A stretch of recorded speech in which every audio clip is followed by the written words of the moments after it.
Welcome everyone to the side event here at the Cryosphere Pavilion at COP28, entitled Stop Arctic Meltdown, a call for rapid action by shipping to slow Arctic melting. It is organized by the Clean Arctic Alliance that brings together 20 non-for-profit organizations that work in the Arctic to protect wildlife and people. My name is Alana Tracy, and I represent WWF Global Arctic Program, and I will be moderating this event today. But before I turn to our lovely presenters online and also here in presence with us, I would like just to say a few words to set the scene and to recap. The Arctic is an important ice habitat for wildlife. Its unique ecosystems supporting a huge productivity of plant and animal life in the ocean. It is also a home for Inuit people and for other indigenous communities. The Arctic region is a major climate regulator and is now considered to be warming 4 times faster than the planet as a whole. We are experiencing unprecedented seasonal ice loss in the Arctic. Permafrost is thawing. The temperatures in the oceans are increasing. Receding sea ice has also increased in interest among shipping companies and shipping industries to sail in the Arctic waters. According to the Arctic Council, there has been a 25% increase in Arctic shipping between the year of 2013 and 2019, and a 75% increase in the total distance traveled by all types of vessels. Those increases in Arctic shipping are also driving increases in black carbon and greenhouse gas emissions, which are contributing to the climate crisis. So black carbon, and you are going to hear a lot about this today, is a short-lived climate pollutant produced by incomplete burning of fossil fuels, with impact over 3,000 times that of carbon dioxide on a 20-year global potential basis. It's responsible for about 1/5 of the international shipping emissions. And when released near to the Arctic, it has a disproportionate impact on the ecosystems and the people's health. Not only does it contribute to warming, while in the atmosphere, it accelerates melting if settled into snow and ice. The melting leaves darker areas inland and water, which used to be covered by snow and ice. Those dark patches severely reduce the reflective capacity of the planet's polar ice caps, which is known as the loss of the albedo effect. Black carbon also has a negative impact on human health, and you're going to hear a lot about this today. And yes, and I'm happy to see our last presenter is coming. The need to reduce emission of black carbon because of its impact on health and climate has been addressed for a long time. On land, urea fuels were banned in the use in power stations, and diesel particulate filters were installed in land-based transportation. At sea, however, those measures have not been taken yet. Reducing black carbon isn't difficult. It doesn't require the invention of new fuels or new technologies. And if the measures are taken now, the effect will be immediate. Now I would like to turn to our lovely speakers here. And I will probably I will list them in the order of their presentation. So we are joined today by Shilpa Rao Skorbek from the Norwegian Institute of Public Health. She also represents AMAP, the Arctic Monitoring and Assessment Program, and the EU-funded project called Arctic Black Carbon Impacting Climate and Air Pollution. We also have here, pleased to have Lisa Koperkuluk, the Vice President of the Inuit Circumpolar Council. We will have Lyudmila Osipova, representing International Council on Clean Transportation, and she will join us online. Elisa Mamanesis from Say No to LNG campaign is here with us in person.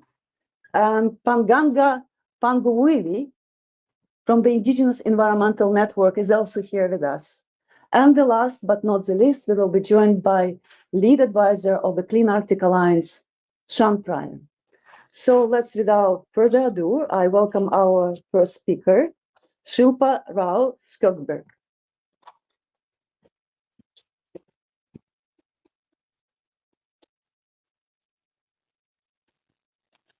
Thank you, everyone, and thank you for inviting me to this session. I am not a shipping expert, but as was introduced, I represent the AMAP and the ABC-iCAP project.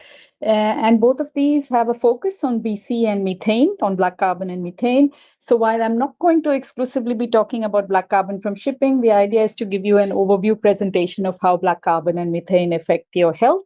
And maybe I will show you one slide on shipping-related climate impacts. We're still not there with calculating the health impacts related to shipping because of the uncertainty in these emissions, but I will give you a kind of broader overview.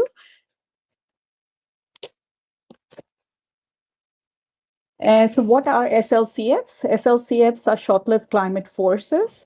They have a shorter lifetimes in the atmosphere, and many of them are also air pollutants. And they result from a set of different activities. So in the Arctic, especially flaring is important, and that's also an important source of black carbon, oil and gas activities, diesel engines, shipping, of course, and the use of fossil fuels and domestic heating are also important issues. As you can see on the left side, the main pollutants that we concentrate on are black carbon, BC, and ozone. Ozone is a precursor. Methane is a precursor for ozone emissions. So BC and methane are what we focus on. And both BC and ozone, which is produced through methane, both have very large impacts on our health, on our cardiorespiratory health in particular. Air pollution is important in the Arctic region, but it's also important globally, as you're well aware. You can see the pollution pods outside to show you that pollution is still a leading issue in many parts of the world. Air pollution is the fifth leading global health risk factor, and it's also for the Arctic regions and the Arctic Council regions. It's one of the most important factors, environmental factors that affects their health. And you can see that BC and ozone also have other kinds of impacts. So I'm going to mainly talk about the health impacts, but they also have impacts on crops. So you have crop yield decreases, and of course they have climate impacts. So both BC and methane have been associated with quite significant climate impacts. And while my focus today will not be on the climate impacts, you should keep that also in mind. How do we do our analysis in AMAP and the ABC-iCAP? We basically produce scenarios, and the scenarios help us to look at the future and how these emissions evolve in the future. And we do energy scenarios primarily. So we look at energy scenarios from the IEA World Energy Outlook, and these are the scenarios that are the basis for what we do. We took two scenarios from the IEA World Energy Outlook, the new policy scenario and the sustainable development scenario. The new policy scenario is basically a business as usual scenario. So we continue as we have been doing the same kinds of legislations, climate and air pollution as we have now. And the sustainable development scenario, as you can see on the right side, is a more dramatic. I have a pointer. Yeah. I can't manage to make it focus, but you can see that the STS scenario is the bottom line, and that goes really down with the carbon emissions. So it's kind of a dramatic scenario being talked about also in the COP on how you can reduce fossil fuels to phase them out. And we look at two kinds of air quality legislations, currently agreed climate and air quality legislations, and we include the MFR assumptions with the STS. MFR is basically a scenario that includes ambitious air quality targets and assumes a full implementation of technically feasible SLCF emission reduction technologies. So the MFR STS is kind of an extreme scenario. It assumes a phase out of fossil fuels and assumes also a phase out of air pollution. And I won't go into much detail in this figure, but you can see here the emission reductions across all sectors. So you can see here that for the Arctic Council and member countries, we have the different kinds of sources, so agricultural waste burning all the way up to waste. And you can see that the CLE scenario already, because CLE scenario is there are quite a few legislations already in place in Europe. And you can see that already in the CLE scenario, which is basically the first bars here, you can see that there's a significant reduction in many, many sources of emissions, but not in all of them. So you can see that some sources still continue to emit, maybe because CLE legislations are not stringent enough. And then if you have the MFR on top of it, you can see that MFR produces a huge impact, for example, on industry-related emissions and so on. This figure doesn't include the shipping, but that's also something that we take into account. And I can show you here, this is a figure that my colleague produced as part of the ABC-iCAP project. The names are in the first slide. And he looked at the BC emissions across the Arctic countries. And you can see here that the BC emissions produce a huge, so the blue one is the BC emissions. And you can see that the climate-related impacts of shipping are extremely large. So they have extremely huge climate impacts in the Arctic regions.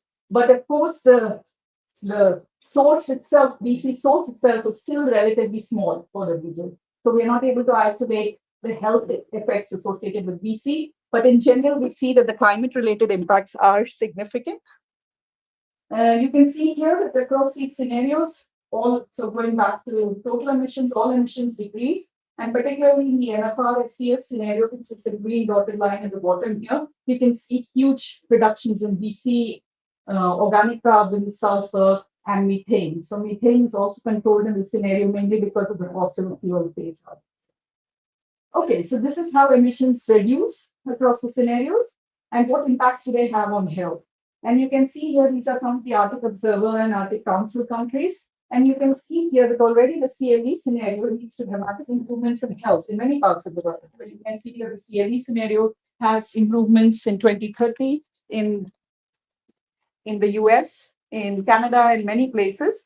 But you still need further reductions of MFR scenarios, particularly for the Arctic Observer countries, where you can see that the MFR scenarios lead to huge reductions in 2030, for example. But these scenarios include, for example, also projection of demography. So these kind of scenarios cannot be calculated without also assuming population increases. And you can see that population increases, for example, in India, mean that even though we get reductions in 2030, we continue still to grow in mortality in 2050. So this is also something to keep in mind while estimating future emissions, that mortality changes can be quite dependent on assumptions you make on demography, on emissions, and of course on the health impacts.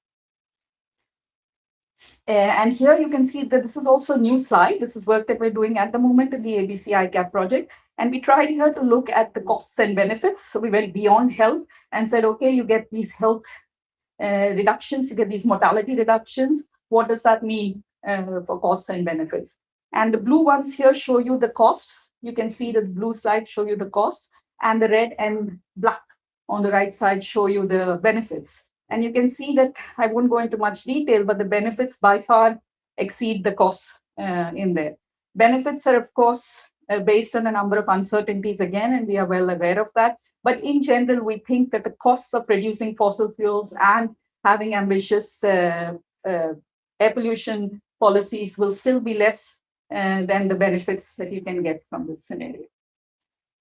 So key messages: strengthening air pollution legislations to the technically feasible level and phasing out fossil fuel use leads to a decrease in mortality by 35 to 50% in 2050 and a decline in morbidity. I didn't show the morbidity results here, but we also calculate morbidity impacts which are related, for example, to hospital admissions in the Arctic Council countries. The monetary related benefits in these countries are estimated at 250 to 750 billion euros in 2050. Again, a very uncertain number, and also needs to be adjusted, of course, for the GDP, which we have not done yet. And these benefits likely exceed the costs associated with these actions. What I didn't show here is the wildfire emissions. Wildfire emissions are also a huge source of BC in the Arctic region, and they are actually not included in our pollution control scenarios. But the wildfire emissions have a huge human component to them. A lot of the wildfires, yes, I don't know if you were there in previous presentations, a lot of the wildfires are produced by human activities. So it's necessary to also control for wildfire emissions in the Arctic. And of course, international shipping, which is growing and which at the moment we don't think has a huge share of the health benefits, but this could change given the expectation that the shipping industry is going to evolve and grow greatly in the region. Actions on reducing air pollution and fossil fuels. So I said you need both. You need to take out fossil fuels, you need to reduce air pollution. And if you do both together, then of course you support everything from the European Green Deal, the revision of the EU air quality legislation, and of course, the setting of zero objectives. That's it from me. Thank you very much.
The Arctic is our home.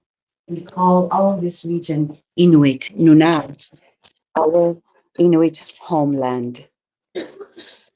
The ice is our highway. The Arctic Ocean and its coastal seas not only serve as highways for Inuit over the ice in winter and in the open water season, but are also essential for harvesting, culture, and livelihoods. Now, shipping is an integral part of the Inuit communities in all the circumpolar regions. The Inuit way of life is intricately tied to the Arctic ecosystem, Inuit culture.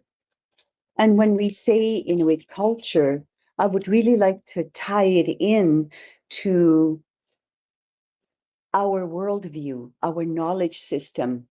Now, we have a term that we call sila that I would like to explain to you. Sila means the exterior, the weather outside. We can say, go check the weather outside, go check sila. What does it look like today? It can mean, sila tsiagungitok, it's not good weather. Sila luttok, it's raining. But sila is also the in our past former belief system, the greatest being, the one that has the greatest inua, the greatest spirit. So as we grow up and we gain sila, we learn about sila the most. And then we become sila tuyok. We become full of sila. That means wisdom. It means being wise. That means being respectful to others, respectful to our environment, respectful to animals around us. Even though that we do depend on animals for our sustenance and for our lives, we still have respect for them. So a person who is sila tuyok is full of the exterior, has learned a great deal, and is wise. So I want to bring that up because that's why we are here, to protect our environment, because we have respect for it. So that leads us to how black carbon is damaging our environment. Now, it is a potent pollutant. It has been explained so well. It has a significant impact within Inuit Nunat, and it's not a theoretical issue for us. Inuit homeland is changing so rapidly right before our eyes. We didn't cause the climate crisis, but are the ones on the front lines dealing with the consequences. And black carbons will become even more urgent as shipping traffic increases further, with reports that Arctic sea ice is in decline and expected to result in ice-free summers by mid-21st century. Pollution from increased shipping in the Arctic is now visible and a direct threat to Inuit. And more needs to be done to develop clear, concrete, and effective next steps for mandating black carbon emission reductions at the international level. At the last IMO and Marine Environment Protection Committee meeting, ICC urged International Maritime Organization members to submit concrete proposals to PPR 11 to quickly mandate and eliminate black carbon emissions. As we heard, they can be eliminated immediately with immediate positive results. So it can be done. On a positive note, there are good steps being taken by countries like Canada and Norway on black carbon. Both of these countries are working on proposals to the IMO for Arctic emission control areas, ECA, as we call them. And Canada would substantially reduce black carbon emissions and have positive impacts on health and environment outcomes. What we like about these proposals is that they take into consideration Indigenous knowledge, our knowledge, and engaging Inuit communities about reducing black carbon in the shipping area. So what we also like is the fact that this community engagement also addresses reconciliation with Indigenous communities so that we take part in the proposal and that our concerns about any consequences that may appear out of implementing an ECA, that our issues are being taken into account. So another thing I'd like to say about that is that in this context, ICC would like to stress the need to have an accompanying equitable transition framework in place for measures like ECA, or the investment in green shipping fuels to ensure that economic hardships don't occur, so that economic burden doesn't come to our communities. This point is so important because the rate of poverty, the cost of supplies that come into our communities is much higher, 2 to 3 times, 3 to 4 times higher than the rest of Canada or the rest of the United States. So that we are truly burdened.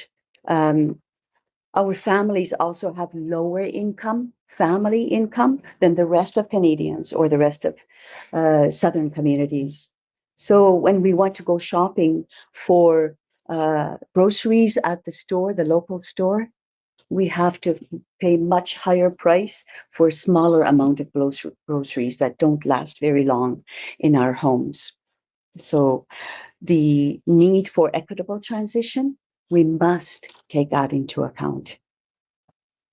Lastly, what I'd like to mention to you is one of the solutions for helping find the answers to reducing black carbon, reducing underwater radiated noise, reducing greenhouse gas emissions, comes with our participation as Indigenous people, as Inuit. When we are at the table, our worldview, our perspectives, our knowledge, our sila dunak, our wisdom will be heard and taken into account. For instance, at the International Maritime Organization, where we now have provisional consultative status, and we're aiming for permanent consultative status. There will be a decision made in 2025 to see if we will gain permanent, to see whether the council at the IMO will allow us permanent consultative status. And we're working very hard to gain that so that we can be part of the table, so that sila dunak will be included in decisions.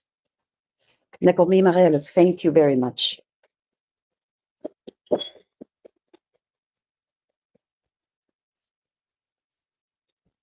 Thank you so much, Lisa. Thank you. So I would like to welcome our next speaker, Ludmila Asipova from the International Council on Clean Transportation, and Ludmila will join us online.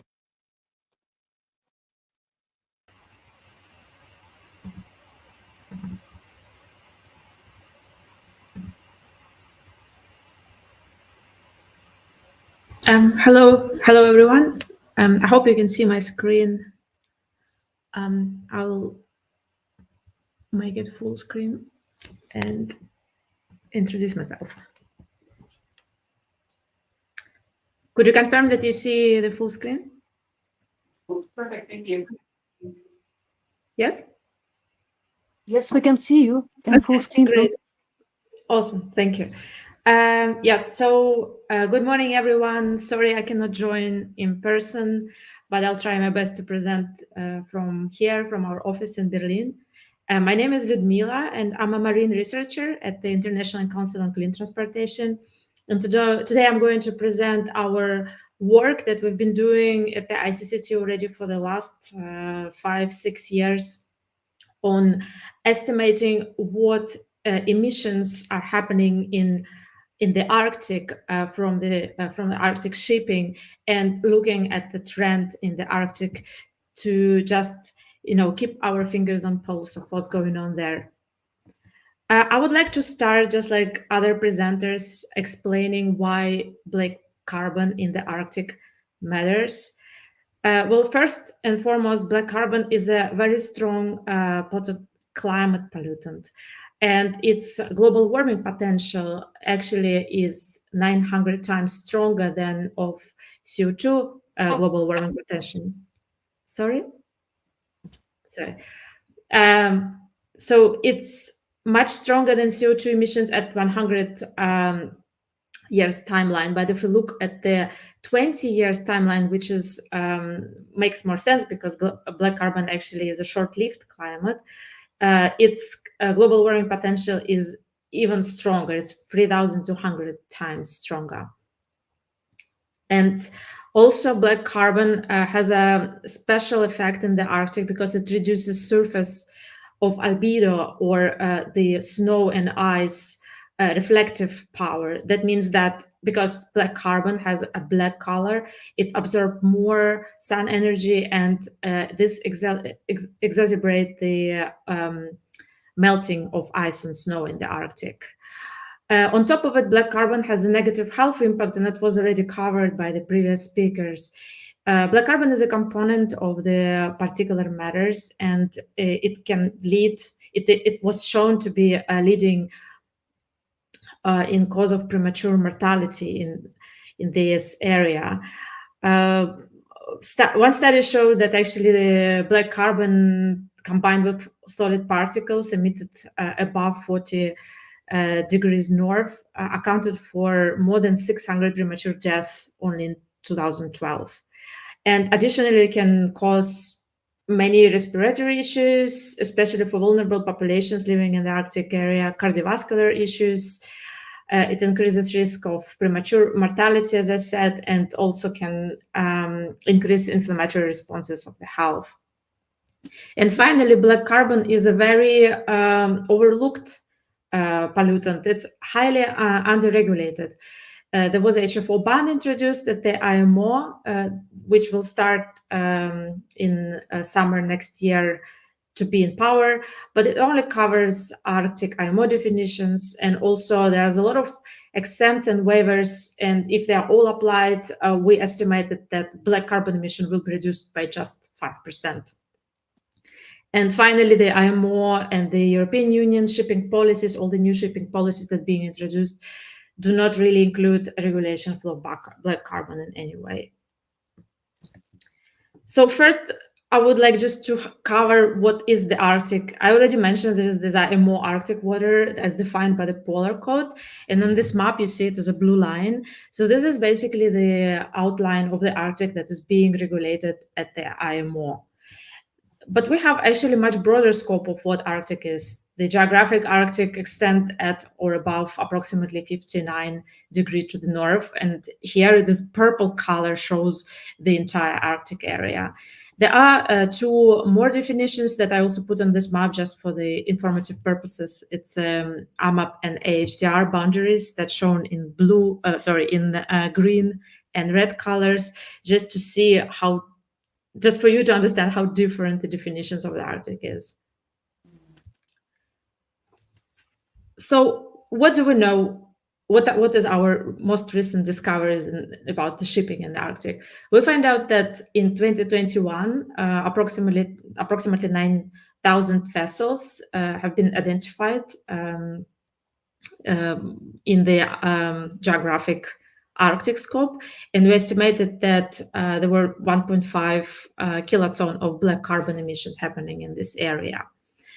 So if we look at the IMO Arctic water, the Polar Code definitions, this blue line that I mentioned before, you will see that it covers only 22% of these vessels and only 27% of black carbon emission, which is a strong indicator that we have to focus more on the geographic scope. We also find out that there is a surge in emissions from 2015. And in the plot shows that the main patterns remain the same, but the emissions are growing rapidly. And in this plot, you see that the emission grew from 130 from heavy fuel oil to 267. So, and also same from all fuels. If you look, there is a more than 2 times growth in emissions. And most of these emissions are still coming from using residual fuels in the Arctic. However, the residuals is the still most common fuel, but switching from residual fuels to distillates doesn't require much work. It doesn't require engine modifications, and distillate fuels are available in any EU port. So if these ships that say in the Arctic, sailing in the Arctic, switch to the distillates or use maybe LNG instead of residual fuels, like one of the ships that's shown in these maps, the black carbon emissions from these ships would fall dramatically. It would reach from 50 to 80% reduction. And this can be basically done overnight by just requiring ships switching from residuals to the distillates. So coming up to the conclusions of this sort of essence of what had been done in the last year, we find out that the IMO Polar Code covers only 22% of all vessels sailing in the Arctic and 27% of black carbon emissions in the geographic Arctics. And we also saw that black carbon emissions are growing and have doubled since 2015 up to 2021. And residual fuels remains the prevalent fuel in the Arctic. And we also can tell that current regulations are insufficient to reduce black carbon emissions in the Arctic. And by following that, we can give policy recommendations as following. We think that IMO and member states should limit exemptions and waivers for its Arctic HFO ban, so we could actually see the real effect of the HFO ban as soon as possible. We also believe that EU could require ships departing in its port use distillate fuel in the Arctic, and this way, this dramatic reduction of black carbon emissions could happen overnight. And finally, the short-lived climate pollutants like methane and especially black carbon should be integrated in the life cycle assessments of shipping control measures at the IMO level and the EU level.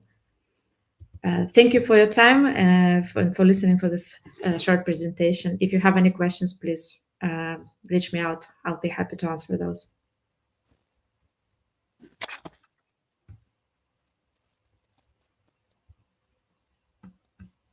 Thank you. Thank you so much, Ludmila. And I'm now welcoming our next speaker and presenter, who is here with us, Elisama Meneses, from Say to No to LNG campaign. Thank you, Helena. I think I will shake things a bit because I'm not going to be talking about black carbon. And speaking of shaking things a bit, let's shake a little bit as well. Maybe you put one hand up if you think climate change is bad. Another one if you think black carbon is worse in it. And clap if it just transitions what we need. There we go. Okay. So, thank you so much for having me here. I'm so honored to be part of this event. I look at all the speakers, Lisa and everyone else. I just feel very grateful to be part of this conversation. So what I'm going to be talking about is how methane is not a solution for black carbon. And my name is Elisama. Everyone calls me Ellie. And I'm part, can I have a...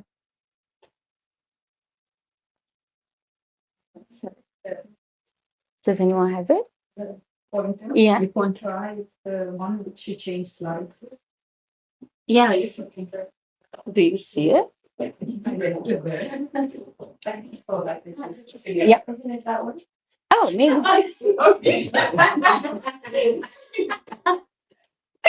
Thank you. I wasn't very smart to make it pointed. Thank you. So my name is Ellie, and in this event I'm representing the Say No to LNG campaign. This is a global campaign with organizations, including the CLIASP Alliance, all across the globe, including doctors who are increasing awareness of the impacts of methane for the environment and people.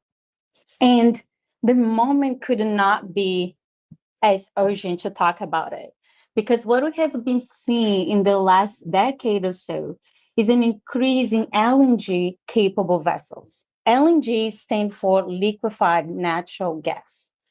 This is basically old game, new name, old game. This is a fossil fuel that is just branded as something else. There is nothing natural about it. And I hope by the end of my presentation, that's what you're gonna get.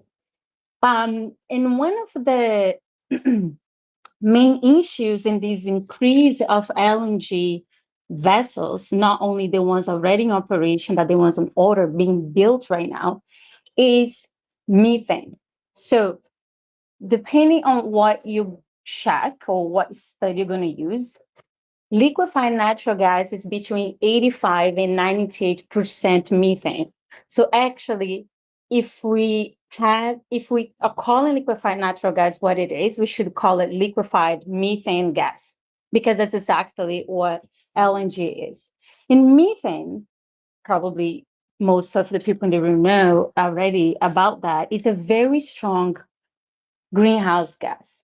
So in the first 20 years after release, it has 80 times stronger, than CO2. So if you release methane right now and you measure in the next 20 years what it's doing 80 times more global warming than CO2. Methane is responsible for 25% of global warming. This is 1/4 of global warming, just relying on one greenhouse gas. And even climate deniers in this COP28 have admitted that methane is a low-hanging fruit for climate action, meaning that if we only do one thing in the next few years, and this one thing is making sure methane emissions are decreasing, we are good. We're going to be able to keep 1.5 Paris goal at reach. So the shipping sector is probably not living the same world that I just pictured to you right now, because what we have seen between 2012 and 2018 is 150% increase in methane just from this sector. So when we compare in the same year the black carbon emission, and before we celebrate not seeing black carbon emission going up, just remember the previous presentation that black carbon emission can be 900 times more stronger than CO2. So any black carbon is a problem. But what we are trying to see is that the solutions for black carbon emission, it's actually not a solution. It's just replacing black carbon for methane, because liquefied natural gas has been promoted by the same companies and industry from the oil and gas as the solution for black carbon. Well, by now, I hope you're probably already very familiarized with the problems of global warming in the Arctic. But in specific for methane, what I want to highlight is this study for the University of Cambridge. So these researchers, they looked at large stock of methane gas leaking from groundwater spring unveiled by melting glaciers. What that means is that when those stocks are exposed, they release methane that actually make it warmer and make more stock be exposed and release more methane. Are you following me? Which means that this loop will continue forever. And there will be a moment that even if you take away the LNG vessels, the system will continue because the loop is there. And this is part of one of the risks and impacts of methane, is the climate tipping point, especially in the Arctic, for all the reasons that Liz and everyone else has talked about. We also don't know what we don't know. And there are mechanisms in that region that we need to approach from precautionary perspective. And one of those is the methane stocks in the area. So we need to stop methane so we can tackle global warming, make sure that this mechanism is not activated. Also, as you have heard from Lisa, there are many aspects of global warming, especially in the Arctic region with the rights of indigenous peoples. When we expand LNG, looking at the life cycle, what that means. You look at extraction of LNG, processing, transport, storage, and use. When you look at it, what you see is a path of human rights violations, financial losses, and health and environmental impacts. So LNG is associated with environmental racism. What we see is that racialized communities and low-income communities around LNG extraction areas.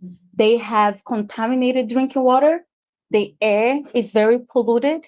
Also, LNG, and there is a 10 years fight on the west coast of Canada with the Wet Sweat Nation, because the LNG facilities there and the natural gas pipelines, they are not coming with the free, prior, and informed consent from those communities. So these are all connected with the LNG and it's part of the LNG path.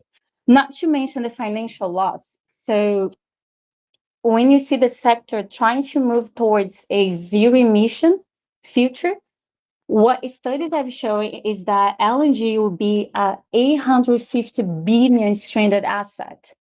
So meaning these vessels they're going to be useless. And we are just wasting money and lock in technology because we are not really talking about the real solutions. And as was mentioned from our first speaker, there are many health and environment impacts related to methane. I could see in her presentation, lots of mention to it. And besides of what has been mentioned already, there is, the consumption of billions of gallons of water associated with the LNG. There's impact in local farmers and agriculture. I mean, we're seeing, as Lisa mentioned already, food insecurity all across the globe, but especially in vulnerable communities. And what LNG and methane is doing is just exacerbating it. So to wrap up, I think the message here for today is to really get us to not buy into the false solution that LNG is fixing black carbon problem, and get more aware of the impacts of methane, not only in the Arctic, but in the globe. You can find more about the campaign at sayno2lng.org, but the Clean Arctic Alliance also has a page on their website dedicated to talk about LNG in the Arctic. Thank you very much, and I will answer any question later.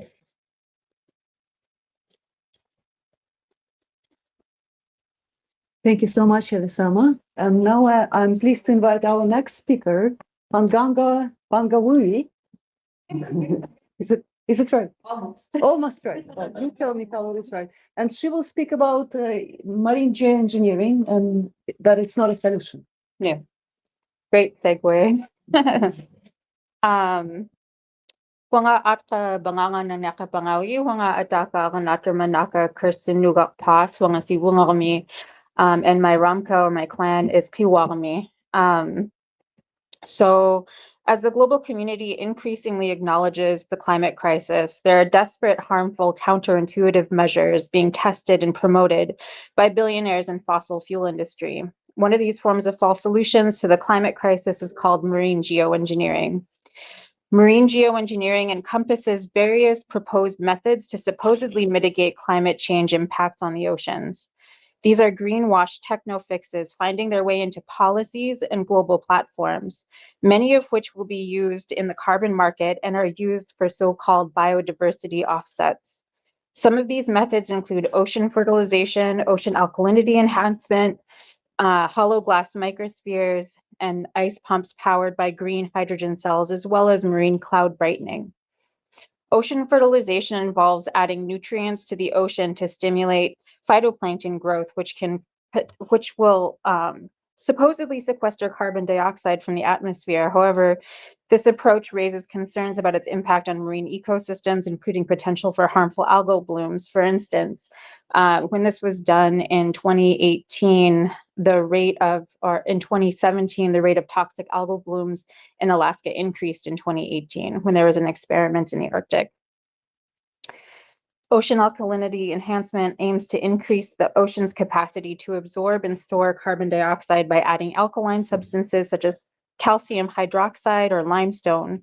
While this method supposedly offers potential benefits for carbon sequestration, the long-term environmental consequences and ethical considerations, particularly regarding Indigenous peoples and local communities, are not being evaluated. Hollow glass microspheres are proposed to increase the surface albedo of ice, reflecting more sunlight and reducing the absorption of heat. One such experiment was done in Utkalvik without the free, prior, and informed consent of Indigenous peoples.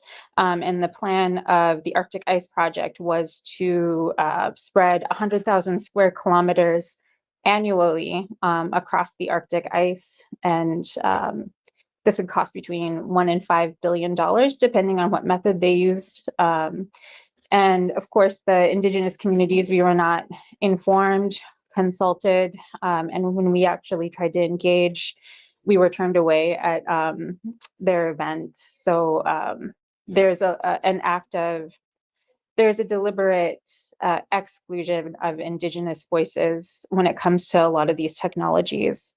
Another experiment that happened in Nome was an ice pump that's supposed to take ocean water from underneath the ice and spill it over the top to try to thicken it. The website of this geoengineering project touts that Indigenous peoples will benefit and run these technologies, and yet they did not engage with any Indigenous peoples. And they came to Nome, did their experiment, and just left. So there are a lot of consequences with each of these, mainly to do with the ecosystems, and I'll talk about that more broadly in a little bit. Marine cloud brightening encompasses the use of nanoparticles, typically created from seawater, sprayed into the air to increase the albedo of clouds. This technology at scale would disrupt monsoon cycles, increase marine traffic, and disrupt the marine ecosystem. Apart from the debate about these technologies that simply tries to focus on the potential pros and cons of the technologies, each of these has several common underlying themes. They are billionaire and fossil fuel backed.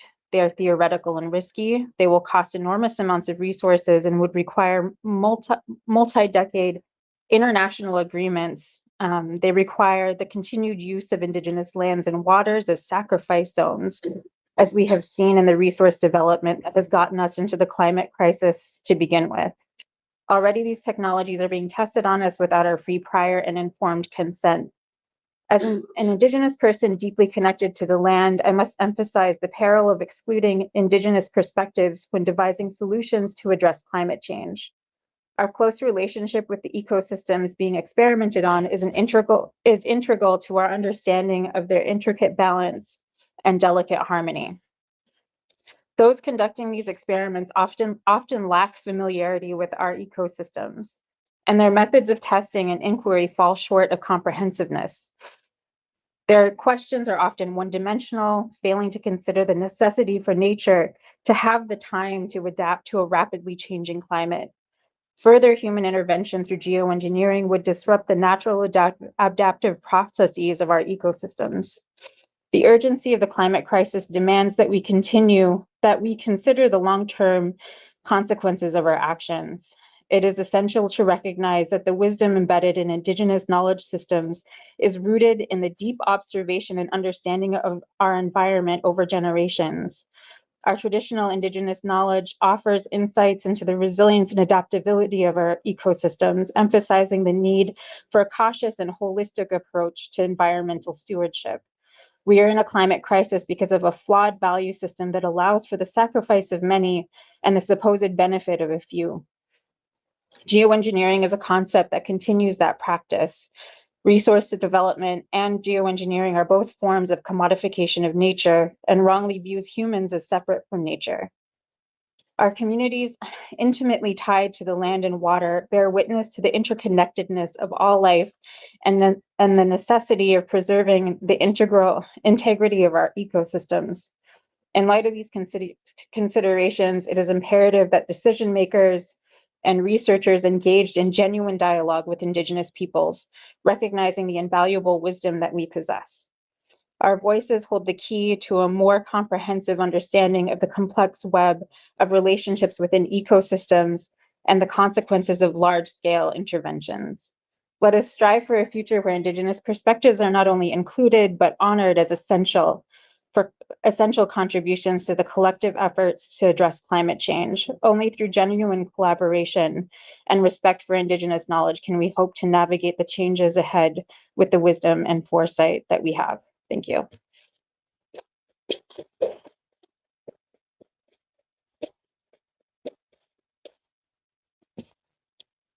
Thank you so much, Panganga.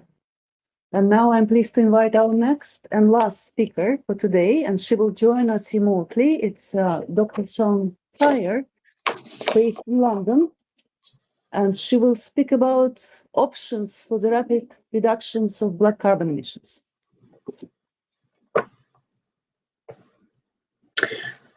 Thank you, Elena, and hello to everyone. I'm sorry that I can't be there with you in Dubai, but I'm very happy to be able to join remotely. And although I'm based in the UK, we're having some issues at home with our boiler system, and so I have no heating. So it's feeling a little bit, not quite like the Arctic, but maybe approaching Arctic conditions here at the moment. As Elena said, I'm Sean Pryor, the lead advisor to the Clean Arctic Alliance. which is a coalition of 22 non-profit organizations campaigning for the protection of the Arctic from the impact of shipping activities.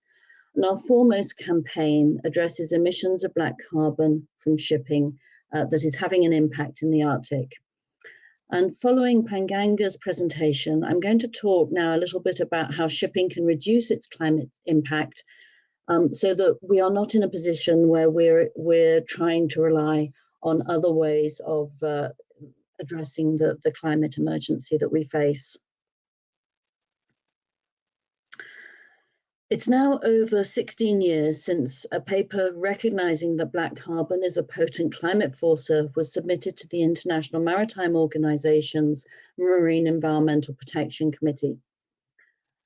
Following that first paper in 2007, in 2010, 3 member states, Norway, Sweden, and the United States, proposed that the IMO address the issue of black carbon by examining measures which would significantly reduce emissions from shipping having an impact in the Arctic. At that time, it was envisaged that the reductions of black carbon could provide a short-term climate response that was considered to be absolutely necessary to forestall a climate tipping point, and could provide breathing time for the needed reductions in CO2 to take hold over the longer term. Unfortunately, the work has taken so long that I think we've now lost that breathing time, and we now need immediate action as well as action to reduce longer term the impacts of longer term climate emissions. In 2010, when the work started, the IMO agreed a 3-step approach to address ship-source black carbon emissions that have an impact in the Arctic. The first step was to define black carbon, and although this took much debate, eventually it was settled as there was settlement on a widely accepted definition of black carbon. The second step was to agree how best to measure black carbon emissions, and this has resulted in 3 principal methods being identified. And the third step was to address the control of black carbon emissions, but this work remains ongoing. Some guidance is under discussion at the moment and hopefully should be finalized in the coming year, but actual regulation is still some way off. In 2011, the UN Economic Commission for Europe, administering the Convention on Long-Range Transboundary Air Pollution, submitted a paper which urged the IMO to take active steps to improve public health, particularly for Indigenous Arctic populations, and to slow the rate of warming. It recognized that action could be performance-based, requiring a specific emission reduction, or technology-based, such as requiring the use of low-sulfur fuels and diesel particulate filters when operating in the Arctic. So 12 years ago, we knew what needed to be done. Now, I know we started a bit late, but time's moving on. So what I'm going to do is actually just skip the next short part of my presentation. Some of it has been covered already anyway. So I'm going to go straight into what the options are for reducing black carbon emissions from shipping that have an impact in the Arctic. I think it was Lisa who mentioned that earlier this year, there was a clear call at the IMO issued to its members to bring forward concrete abatement proposals for consideration when the Pollution Prevention and Response Subcommittee, that's the technical committee responsible for this work, next meets, which is in February next year. It's now fairly well understood that limiting the aromatic hydrocarbon content of fossil fuels is key to reducing black carbon emissions. And importantly, the hydrogen to carbon ratio, or HC ratio, of these fuels is the best indicator of whether a fuel is aromatic or paraffinic. Limits on the aromatic content of fuels for road use, off-road, and diesel-powered locomotives, as well as inland shipping fuels, have been applied in both Europe and North America for over a decade. So we've known for quite some time that it's the aromatic content of fuels, oil-based fuels, that is responsible for the higher emissions of black carbon. And in 2018, an update of an earlier IMO study stressed that the fastest option by far, and of particular relevance for shipping's black carbon impact on the Arctic, would be an immediate shift to distillate fuels. The Clean Arctic Alliance has identified 3 measures which we believe should be pursued as a high priority. And this has come about as a result of a number of years of discussion within the IMO, within correspondence groups and working groups, of a long list of around 40 different types of measures that could lead to black carbon emissions reductions. And we're focusing really on 3 measures now, and I'm just going to go through each of them individually. But these could all work together in a stepped approach, or they could be taken forward individually. The first measure is a switch to distillate approach, as recommended in the earlier study and also identified by the paper some years ago, 10 years or more ago now, from the UN Air Convention. And this is a simple change in fuel choice, which has been on the table, as I say, for over 12 years. It is already encouraged on a voluntary basis through an IMO resolution, and it is undoubtedly the simplest and quickest way in which black carbon emissions in and near to the Arctic can be reduced. It would see between a 50 to 80% reduction in black carbon emissions, and the range depends on the engine in use, the age, maintenance of the engine, and the load of the ship. So there are some variations, but 50 to 80% reduction in black carbon by each ship individually. Ships already switch backwards and forwards between heavier fuels and distillate as they operate in and out of emission control areas. So we know switching to these lighter fuels is feasible. And the use of lighter distillate fuels would also facilitate the installation of diesel particulate filters, which would reduce emissions of black carbon by over 90% and have been used in land-based transport for a long time. It would be important that such a measure could be applied over a suitable geographic area. And as Ludmila was talking about, we would argue that that needs to be in the whole area north of 60 degrees north. And such a measure could be included as a new regulation within the IMO's MARPOL Convention, and specifically in Annex 6, which addresses air emissions. This really is low-hanging fruit. It could be done very, very easily, very, very quickly, and no new fuels are required. The second regulatory control measure would be a polar aromatic fuel standard. And this could also be introduced via an addition of a new regulation to MARPOL, and it could work in conjunction with a switch to distillate. A benefit of this approach is that the measure would be goal-based, and that means that ship operators could determine how best to comply with the regulation. So it wouldn't be prescriptive. It would be necessary to know the aromatic content of marine fuels, preferably by testing for the HC, the hydrogen-carbon ratio, and it would also be necessary to establish a maximum black carbon threshold. And that means that all the fuels that were then used by shipping in the Arctic would need to comply with a specific HC ratio standard. Initially, the threshold could be set based on the average performance of existing distillate fuels, but tightened over time, since ultimately the threshold needs to be 0 black carbon emissions. The geographic scope of the regulation would also need to be determined appropriately.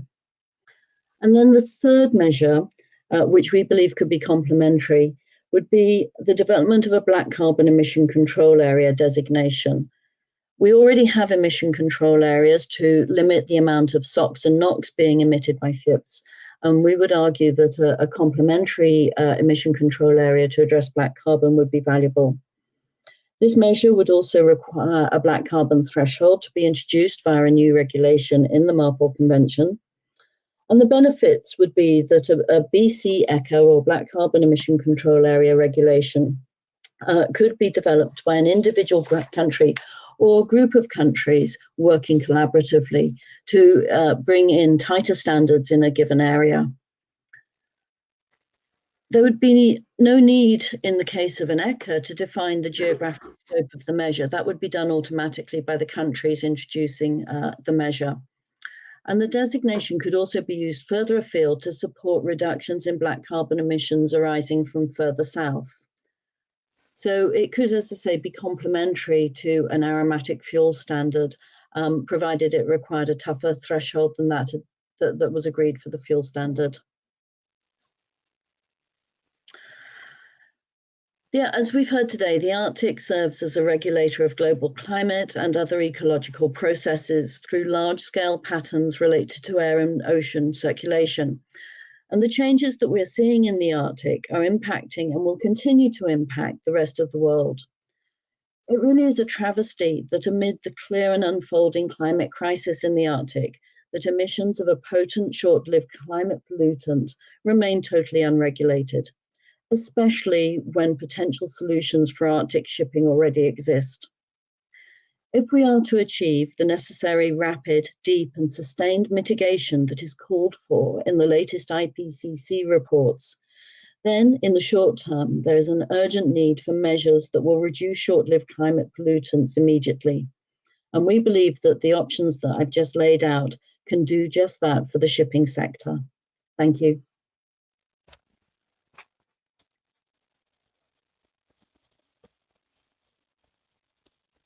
Thank you so much, Sean. And before I actually wrap up this session, I would like to invite to say a few words a representative of the IMO, International Maritime Organization, the Secretariat, Mr. Camille Bourgeon, who just actually came to our session, I guess, on his own accord. It's quite serendipitous because he represents the International Maritime Organization, is a key regulatory framework for us to have all those measures that Sean was talking about. And so that would be really, we will be really honored if Mr. Camille just say a few words to us on behalf of the IMO. Yes, please. Well, thank you very much. Good day to all. So yeah, indeed, I came a bit in an impromptu manner, but thank you very much for the invitation. Thank you also to the Inuit Circumpolar Council for your contribution to IMO's work. I think it's important to acknowledge the efforts you put into supporting the work. IMO is a technical agency of the United Nations. It deals with shipping. It's Transport Day today, and I think we've heard several times how shipping is important in also supporting the livelihoods of communities across the world. I'm here to attend COP mostly to also talk about achievements and the current work at the IMO and within the maritime industry on greenhouse gas emissions from ships. And indeed, our member states adopted a strategy in July. I don't know if you're aware, but which really significantly strengthened the ambition for this sector to keep 1.5 degrees alive. And now they are embarked into developing the measures that will actually drive the change in the sector. You are IMO, and this is sort of the message I wanted to say, because I represent the Secretariat, but IMO is made of its 175 member states, almost 100 observer organizations, and one of the specificities of IMO is that we develop mandatory rules.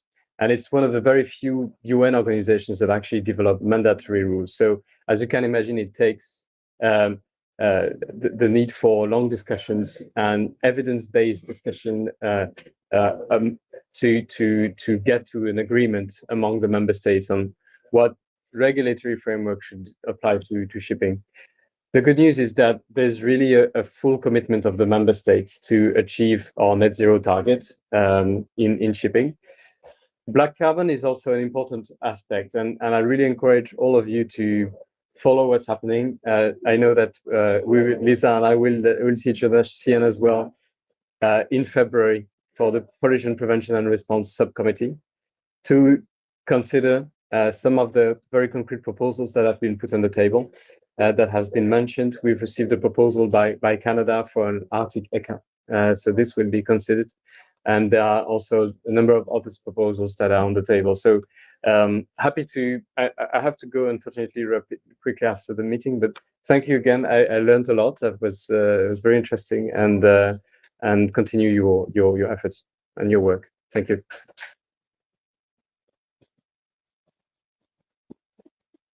Okay, well, on this note, I would like to thank you, everyone who was here today in the audience.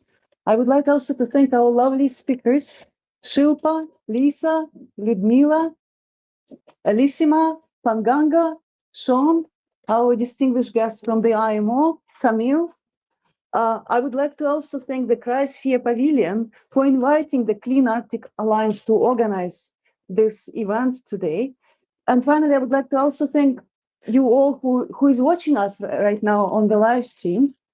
I would like to actually finish by reflecting to the words of Hans Otto Fortner, one of the co-chairs of the IPCC report addressing impacts, adaptation, and vulnerability, which contributed to the sixth assessment of the IPCC. He said, the scientific evidence is unequivocal. Climate change is a threat to human well-being and the health of the planet. Any further delays in concerted global action will miss a brief and rapidly closing window to secure a livable future.